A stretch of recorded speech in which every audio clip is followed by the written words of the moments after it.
Welcome to Arsenal Kids Podcast.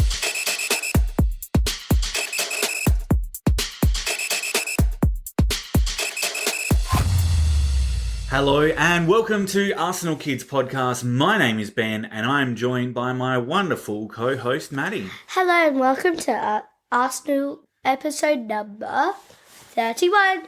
You guessed it. Yes, welcome to episode number 31. And Madi, what are we talking about on Arsenal Kids Podcast today? In part 1, we are doing a player profile of women's team defender Steph Catley.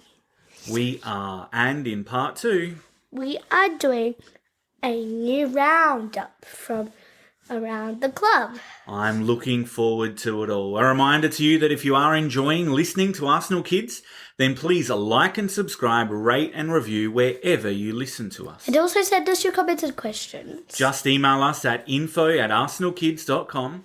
You can also get in touch with us via our Facebook page. Just search for Arsenal Kids or look for us on Twitter. We look forward to hearing from you. Okay, as Maddie said, we're going to start off by doing a profile on Steph Catley, born Stephanie Elise Catley on the 26th of January 1994. In Melbourne, in Australia, where she was born and raised before joining her first soccer team at age 6. She was the only girl in the East Bentley FC squad, the same team her older brother Daniel had played on. She noted, "I fell in love with the game and with the idea of making myself the best footballer that I could be." At age 13, she started playing for Sandringham, one of the largest soccer clubs in Victoria. When she was 15, she made her first state team and was chosen for the under-17 Australian team.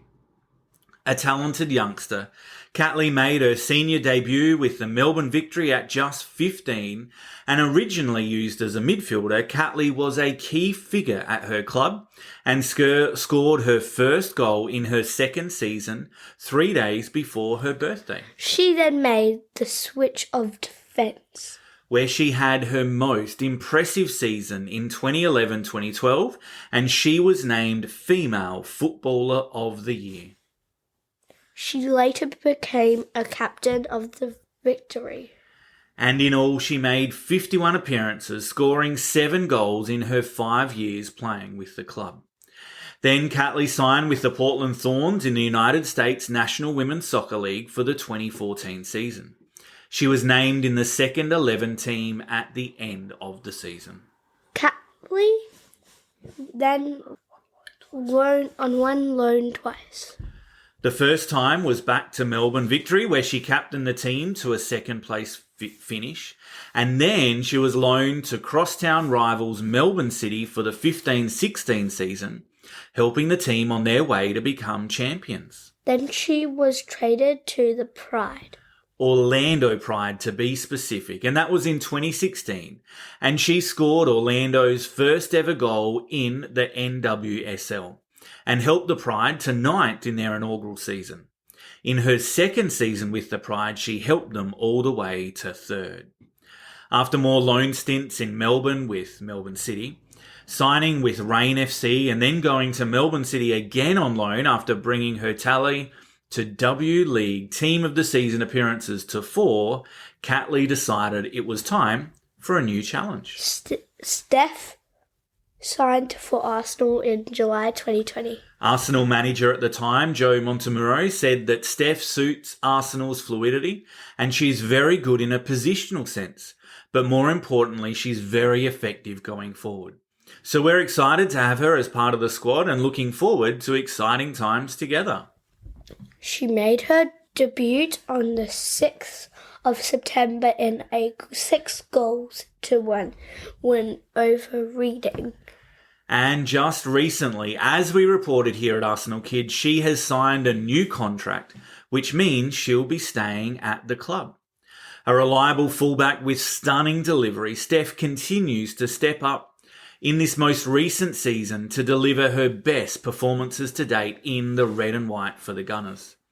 With 2 goals and 6 assists from 28 starts last campaign, She built up a strong relationship with Katie McCabe and Caitlin Ford down the left wing, all the while maintaining her expertise in one-on-one situations.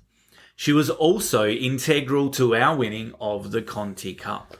She has also represented Australia on the international stage. And she has made the Australian squad for the upcoming FIFA Women's World Cup, where we hope to see her live in the coming weeks as she was named vice-captain of the team. And a fun fact about Stephanie. It's that she appeared on the cover of the Australian edition of FIFA 16, alongside global cover star Lionel Messi, as well as compatriot Tim Cahill, making her one of the first women to feature on the cover of an EA Sports video game. She's been featured in each annual edition of the game, along with her national teammates since. Okay, let's leave it there for part 1. We'll be right back for part 2. Bye! Okay, welcome back. And in part 2, we're going to do a bit of a news roundup of all that's happening around the club. And we started with our official snack partner, Cadbury. Arsenal have extended their partnership with Cadbury into a long-term agreement with community at its heart. Following the integration of sign language at home matches this year, this partnership will support and promote greater inclusion for the deaf community across England. This partnership is also going to expand to include the women's first team, and it's great to see Cadbury dedicated to displaying generosity and fostering inclusivity in the game. And the club has also been honoured with a football award. Yes, we've been honoured as an inaugural recipient of UEFA's Foot Be All Award, both for the way we've integrated sign language into football, as we just spoke about, along with our No More Red campaign. Arsenal were recognised at the 2023 UEFA Respect Forum in Frankfurt, Germany. The program aims to use the power of football as a driving force to encourage social change across European communities in order to advocate that the game is open to all to enjoy, play, learn and develop. We also have a 20-year-old player out the door. Yes, 20-year-old Madi Ogungbo joined League 2 side Barrow AFC in a permanent transfer. Madi made the first team matchday squad on 2 occasions back in the 21-22 season, before he spent last season on loan at Crawley Town. We thank him for his contribution and wish him all the best at Barrow. And lastly, we can talk about the way forward for our women's team in the Champions League. We can. We've been drawn against Linköping in the round 1 qualifiers on September the 6th. The Swedish club last featured in the competition back in 1819 when they reached the round of 16.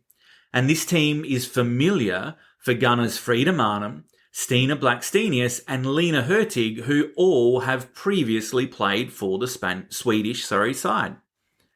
The first round of qualifying consists of 2 stages of knockout games.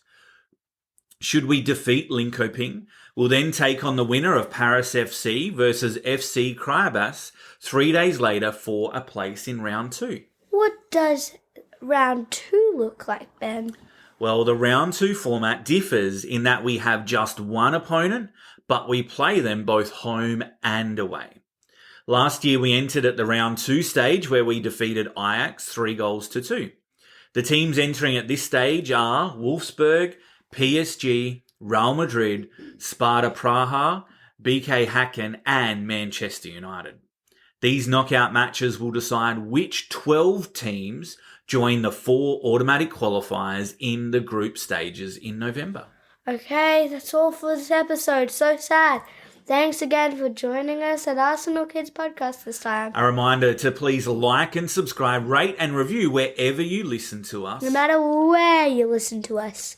We would love to hear from you and for you to share the podcast with other Arsenal kids. We hope to join you back on the pitch again soon. Okay, bye for now.